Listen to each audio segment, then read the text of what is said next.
Allez, c'est officiel depuis 1 minute maintenant, tout ça vaut porte-monnaie. C'est le coup d'envoi des soldes d'hiver. Vous l'avez vécu en direct de Villeneuve-d'Ascq à 7h30 avec nous, avec l'ouverture de ce magasin. Et ces gens qui courent, cette cohue, ces bousculades pour se procurer de l'électroménager ou encore des écrans plats.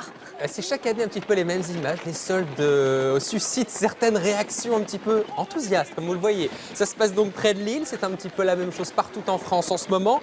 Mais a priori, les études le disent, ça fait beaucoup rire Karine Pauvet, mais oui, ça. qui sont déchaînés. Eh bien, vous allez un petit peu moins dépenser cette année que l'année dernière. Ce sont les études qui le disent. A priori, vous allez acheter l'essentiel et peut-être vous ruer dessus si c'est l'essentiel. Ça fait 5 ans, par exemple, que les ventes de vêtements sont en baisse en France. Ça devrait continuer cette année.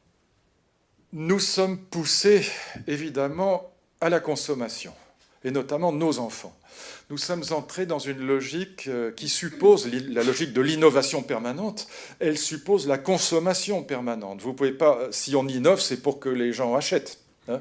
C'est l'innovation, Schumpeter avait raison, c'est l'innovation qui tire la croissance. Et donc si la consommation n'allait pas avec l'innovation, les innovations ne trouveraient pas de marché, simplement, donc elles ne serviraient à rien. Or, elles sont faites justement pour conquérir sans cesse des marchés nouveaux. Bon. L'innovation rend obsolète tout ce qui est ancien, et donc nous jetons ce qui est ancien et nous achetons ce qui est nouveau.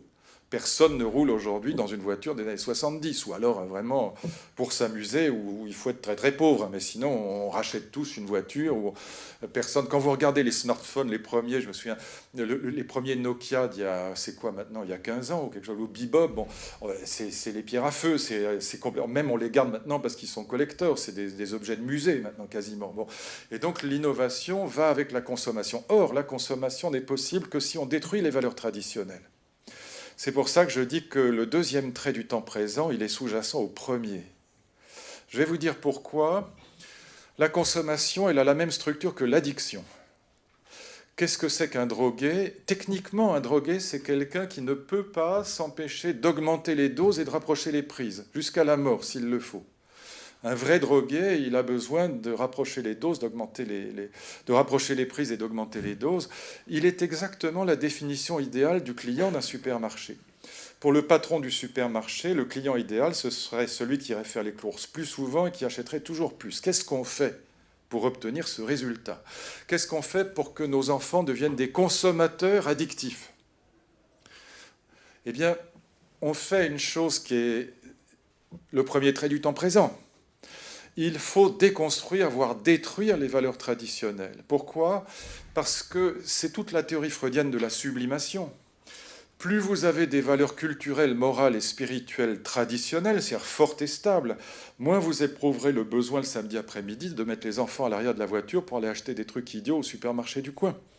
Nos grands-parents, nos arrière-grands-parents n'éprouvaient pas le besoin de consommer de manière frénétique parce qu'ils avaient des valeurs traditionnelles, parce qu'ils vivaient dans des valeurs traditionnelles et que, comme le montre très bien Freud, les valeurs traditionnelles, la sublimation, les valeurs religieuses, les valeurs morales un peu strictes, eh bien, ça freine la consommation, ça freine le désir. C'est la sublimation. La sublimation, c'est un moyen de calmer le désir.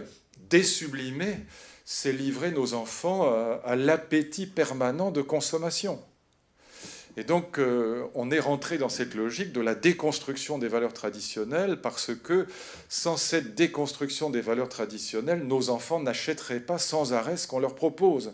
Si mes filles avaient les valeurs de mon arrière-grand-mère que j'ai bien connue, elles n'achèteraient pas 3 téléphones portables par an ou l'équivalent en jeux Nintendo, PlayStation ou ce que vous voudrez. Donc on est là dans une logique de ce que Marcuse avait appelé d'ailleurs déjà de manière très intelligente, la désublimation répressive.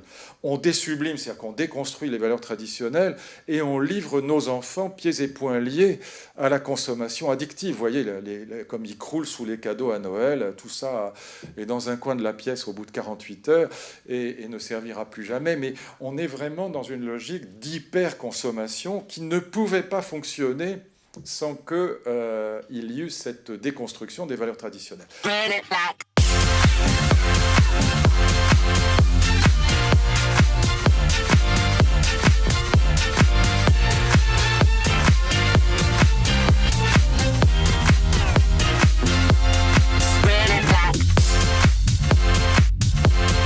Visualize it. I'll give it something to do.